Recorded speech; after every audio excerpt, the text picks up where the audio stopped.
देखो star fish आज केमती लगिला बुली के एत टाइम खरा रे भी भल लगिला मामुनी पोटली पिठा खाइबा खाइबा कहिकी पोटली पिठा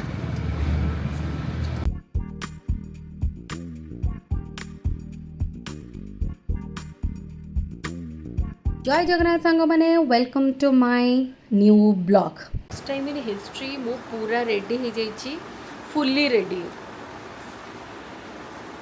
स्वामी देवता तंकर रेडी होइकी बाहर को जाउछन सज करदेवी आउ टिकी एठी उठिके आसिकी ठिया होइचंती आउ एपटे तो आपण माने देखुथिबे मामुनी अंश टिके टिके रेडी एई जून मासर जो खरारे आमे फुल फैमिली पारादीप बुलिबा को जाउछु जोटा कि सी बीच अच्छी आपण मैंने भाभी पारे आमर बुलिबार कि निशा एते खरारे भी आमे बुलिबा को जाउछु आ एठी आपण देखुथिबे जेतिकी सनस्क्रीन लगैतिले सब मो मुहरु बोही कि चश्मा कड़े मुह ऊपर सब लगी जोटा कि मते देखा जाउनी काहेकि ना मुहली अंध गोटे ट्राभेलर होइची मिट्टी भाई मध्य आसिकी पहुँची गले किंतु आज कहल ना फर्स्ट टाइम मु भी रेडी होइकी अछि सब बेले मु लेट रे बाहर कहीं साड़ी पिंधे किंतु एथरक ड्रेस पिंधि जाऊँगी तो मु पूरा आग रेडी होगी आउ घर लोक वेट करचु समस्ते आसबे आम बाहर जीवु स्वामी देवता आमर सीट बुक कर देइचंदी तांको पाखरे ओबियसली मु बसबी पूरा पैक एला चंदुरी रुनु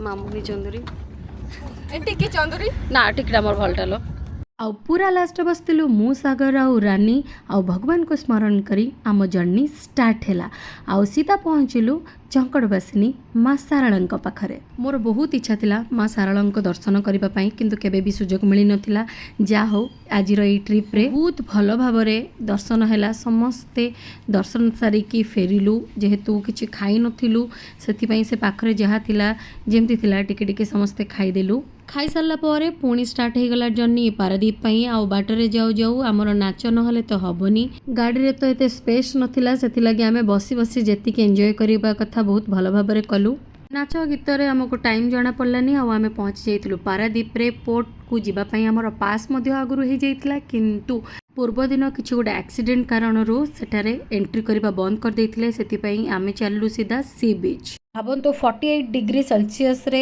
एते गरम रे आमे केमती बीच रे बुलुचु आ एठी आपण देखि परथिबे सागर पूरा दुबई फेरंता हबीबी आगरे देखुथिबे रुनु मामुनी से पूरा माने तांको खरा काटुनी फोटो उठेबे रील करिवो बोली तांको खरा भी काटुनी आम छुआ मैंने समुद्र देखिकी एमती होते जमी समुद्र भितर पशिकी से पलैबे आर पारिकी प्रीवियस ईयर डिसेम्बर रे आमे जाइथिलु चंद्रभागा आउ सेठी एते मजा करथिलु बीच रे जोटी केही नथिले खाली आमे गदाटे थिलु छुआ माने आउ आमे बहुत एंजॉय करथिलु एथरक भी भाबिले माने कि एठी भी आमे एंजॉय करिवु किंतु एते खरा रे सेतरे पुणी समुद्र पानी जो चिपचिप मु तो पूरा टेंशन रे छुआ माने बहुत एंजॉय करथिले आउ मु खाली बसिथिली सागर तो बिल्कुल ही बसिथिले आउ एथरक मते के जानी कोन पई ओदा हबा को बिल्कुल भी इच्छा हलानी पर भाविली एते खरा होची आसीची बुलिबाकू तो काहेकि बेकटरे बसिबी ओदा हेलेनी किंतु रुनु आ मामुनी सहित गोटे आमर वीडियोटे आमे शूट कलु सेठी गोटे रील एमती शूट कलु जोटा कि मु अपलोड भी करि परिबिनी काहेकि ना जमा भी भलो ही नथिला गरम रे एते टेंशन लागुथिला आसिके टिके चा पी देली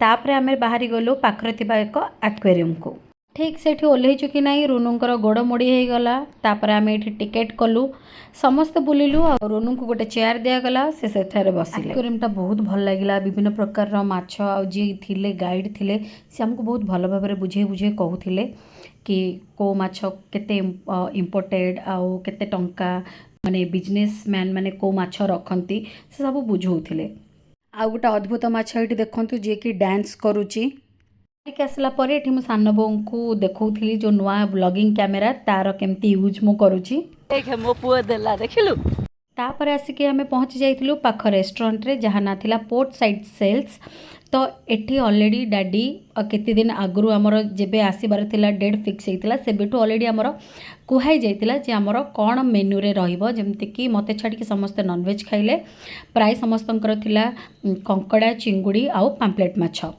दादी टिके हाय तापर आसी जाइतिला समस्तंकर ऑर्डर जमते कही कंकड़ा और चिंगुड़ी ये आप देखिपे रुनु आगे केते बड़ कंकड़ा तरकारी थुआई जो कंकड़ाटा कि रुनु को खाईযাব किंतु रुनु देखा से कंकड़ाटा को खाई पारछि कि नहीं। तापर ऑर्डर आसी जाइतिला पैम्पलेट माछ जोटा कि थिला डैडींकर ନାଇଁ ଆପଣ ଖାଆନ୍ତୁ ଡାଡିଙ୍କର ପାମ୍ପଲେଟ୍ ଯେହେତୁ ସେ ଏତେ ବାଧ୍ୟ କଲେ ମୁଁ ଟିକେ ଆଣିକି ପାମ୍ପଡ଼ ଖାଇଲି। ତାପରେ ଆସିଯାଇଥିଲା ମୋର ଭେଜ୍ ଥାଳି ଆଉ ଭେଜ୍ ଥାଳି ଭଲ ହିଁ ଥିଲା। ଆଉ ସମସ୍ତେ ଯେତେବେଳେ ଖାଇସାରିଲେ ସମସ୍ତଙ୍କର ଏଇଟା ମନ୍ତବ୍ୟ ଥିଲା ଯେ ପାମ୍ପଲେଟ୍ ମାଛଟା ବହୁତ ଭଲ ଥିଲା କଙ୍କଡ଼ା ଆଉ ଚିଙ୍ଗୁଡ଼ି ଠାରୁ। ଲଞ୍ଚ ପରେ ପରେ ଡେଜର୍ଟର ତ ଦରକାର ଥିଲା, ତ ଏଠି ମୁନୁ ଆମର ଟ୍ରାଭେଲର ଉପରେ ଚଢ଼ିକି ଜାମୁକୋଳି ଗଛରୁ ଜାମୁକୋଳି ଆଣିକି ସମସ୍ତଙ୍କୁ ଦେଉଥିଲେ। ଆଉ ଜାମୁକୋଳି ବହୁତ ମିଠା ମଧ୍ୟ ଥିଲା। ତ ଆମର ଲଞ୍ଚ ହେଇଗଲା ଆଉ ଡେଜର୍ଟ ମଧ୍ୟ ଆମକୁ ମିଳିଗଲା। ଗାଡ଼ିଟା ଲଗେଇଛନ୍ତି ଆଉ ଖାଇକି ଆସିବ ଏଠି ଜାମୁକୋଳି ତୋଳିକି ଖାଇବା। ଆମେ ଏତିକିରେ ହିଁ ବହୁତ ଟାୟାର୍ଡ଼ ହେଇଯାଇଥିଲୁ, ତଥାପି ଆମକୁ ବୁଲିବାର ଥିଲା। ପରେ ପରେ ଆମେ ଆସିକି ପହଞ୍ଚି ଯାଇଥିଲୁ ନେହେରୁ ବଙ୍ଗଳା ପାଖରେ ଥିବା ଏଇ ସମୁଦ୍ର ଆଉ ନଦୀର ମୁହାଣ ପାଖରେ। ଏଠି ବହୁତ ଜୋରରେ ପାଣି ମାଡ଼ ହେଉଥିଲା। ଆଉ ସାନ ବୋଉ, ସୋନୁ ଆଉ ଟିକି ଆଉ ମୁଁ ସେମାନେ 3 ଜଣ ପୁରା ପାଖରେ ବସିଥିଲେ, ମୁଁ ଟିକେ ଦୂରରେ। ଆଉ ଏମିତି ଓଦା ହେଲୁ କୁହନ୍ତୁନି। ସେ ପାଣିରେ ଆମେ ଏମିତି ବସିଲୁ ଯେ ଓଦା ହେଇଗଲୁ। ଟିକି ତ ପୁରା ଗୋଟାକ ଓଦା ହେଇଯାଇଥିଲେ। ଆଉ ସେଠି ଆମ ଟୁଅର ଗାଇଡଙ୍କ ମୁହଁ ଟିକେ ଦେଖାଅ। ଟୁଅର ଗାଇଡ ପୁରା ଗୋଟାକ ଯାକ ଓଦା, ସାନ ବୋଉ ଗୋଟାକ ଯାକ ଓଦା। ଆଉ ନା ମୁଁ ବି ଓଦା, ସେଥିପାଇଁ ମୁଁ ଏମିତି ଘୋଡ଼ି ଘାଡ଼ି ହେଇକି ବଇଛି। ମୁଁ ଫାଳେ ଓଦା ହେଇଯାଇଛି ଆଉ ବାକି ସମସ୍ତେ ଗୋଟାକ ଓଦା ହେଇଯାଇଥିଲେ। ତ ପଳେଇ ଆସିଲୁ, ଯାଉଛୁ ଆଗକୁ। ଇଏ ଆମର ରୋଗୀ ଲୋକ, ଇଏ ଯାଇନଥିଲେ ସେଥିପାଇଁ ସେ ବଞ୍ଚିଗଲା, ଓଦା ହେଇନି। ସେ ତାର ବସିଛି। ମୋ ଗୋଡ଼ ଅବସ୍ଥା ପଳେଇଛି। ତାପରେ ଡାଇରେକ୍ଟ ଆସିକି ଆମେ ପହଞ୍ଚି ଯାଇଥିଲୁ କେନ୍ଦ୍ରାପଡ଼ାର ବଳଦେବଜୀଉଙ୍କ ପାଖରେ। ଆଉ ସେତେବେଳେ ଟାଇମ୍ ହେଇଥିଲା 5:15। ସେଠି ବୁଝିଲାରୁ ଜଣାପଡ଼ିଲା ପହଡ଼ ଖୋଲିବ 6:10ରେ। ମାମୁନି ପୋଟଳି ପିଠା ଖାଇବା କହିକି ଅଛି ରେ ମାମୁନି, ଅଛି ପୋଟଳି। ତ ଆମେ ଚାଲୁ ପୋଟଳି ପିଠା ଖାଇବାକୁ। ପୋଟଳି ପିଠାର ନାଁ ମୁଁ କେବେ ଆଗରୁ ଶୁଣି ନଥିଲି ନା କେବେ ଖାଇଥିଲି। ତ କେଉଁମାନେ ଆପଣ କେନ୍ଦ୍ରାପଡ଼ାର ଆଉ ପୋଟଳି ପିଠା ଜାଣିଛନ୍ତି ବା ଖାଇଛନ୍ତି ନିଶ୍ଚିନ୍ତ କମେଣ୍ଟ କରନ୍ତୁ। ମାମୁନିକି ମିଳିଗଲା ତା ପୋଟଳି ପିଠା। ସି ଇଜ୍ ହ୍ୟାପି ନାଉ। ଯାହା କୁହନ୍ତୁ, କେବଳ ଜେଜେଙ୍କୁ ଛାଡ଼ି ଆମେ ଯେତିକି ଥିଲୁ ସମସ୍ତେ ଖାଲି ଖରା ହେଉଛି, ଏଟା ହେଉଛି, ସେଟା ହେଉଛି। କେବଳ ଜେଜେ ହିଁ ଜଣେ ଯାହାଙ୍କ ପାଟିରୁ ଆମେ କିଛି ବି ହୁଁ ଶୁଣିନୁ। ଯେ ଆମେ ଏତେ ଧୈର୍ଯ୍ୟହରା ହେଇଯାଉଛୁ, କିନ୍ତୁ ତାଙ୍କୁ ସେ ଟୋଟାଲି ଆଖି ବି ବନ୍ଦ କରିନାହାନ୍ତି। ଯେପର୍ଯ୍ୟନ୍ତ ଆମେ ଫେରିବାକୁ ବି ଆସିଲୁଣି, ସଞ୍ଜ ହେଲାଣି, ସେ ଏତିକି ବାଟ ଭିତରେ ସେ ଆଖି ତକ ପଲକ ତକ ପକେଇ ନାହାନ୍ତି। ଆଜି କେମିତି ଲାଗିଲା ବୁଲିକି ଏତେ ଟାଇମ୍ ଖରାରେ ବି? ଭଲ ଲାଗିଲା କି କେମିତି ଲାଗିଲା? ଭଲ ଲାଗିଲା। ବାହାରେ 6ଟା ପର୍ଯ୍ୟନ୍ତ ଏପଟ ସେପଟ ହେଲା ପରେ ମନ୍ଦିର ଭିତରକୁ ଗଲୁ। ବହୁତ ଶାନ୍ତ ବାତାବରଣ ଥିଲା, କିନ୍ତୁ ଆମେ ଏତେ ଟାୟାର୍ଡ଼ ଥିଲୁ, ସବୁ ଆମେ ବସିଲୁ ଆରାମସେ। ଆଉ ଜେଜେଙ୍କୁ ନେଇକି ଟିକେ ଫ୍ୟାନ୍ ପାଖରେ ସେ ଭିତରେ ଥିଲା ରୁମ୍, ସେଠି ଯାଇକି ଜେଜେଙ୍କୁ ବସେଇଲୁ। ତାଙ୍କ ସାଙ୍ଗରେ ବସିକି ଗପସପ ହେଲା ବେଳକୁ ଟାଇମ୍ ଜଣା ପଡ଼ିଲାନି। ଆଉ 6:30 ହେଇଯାଇଥିଲା, ତଥାପି ପହଡ଼ ଖୋଲି ନଥିଲା। ଫାଇନାଲି ପହଡ଼ ଖୋଲିଲା ଆଉ ଆମେ ଗଲୁ ଭଗବାନଙ୍କୁ ଦର୍ଶନ କଲୁ।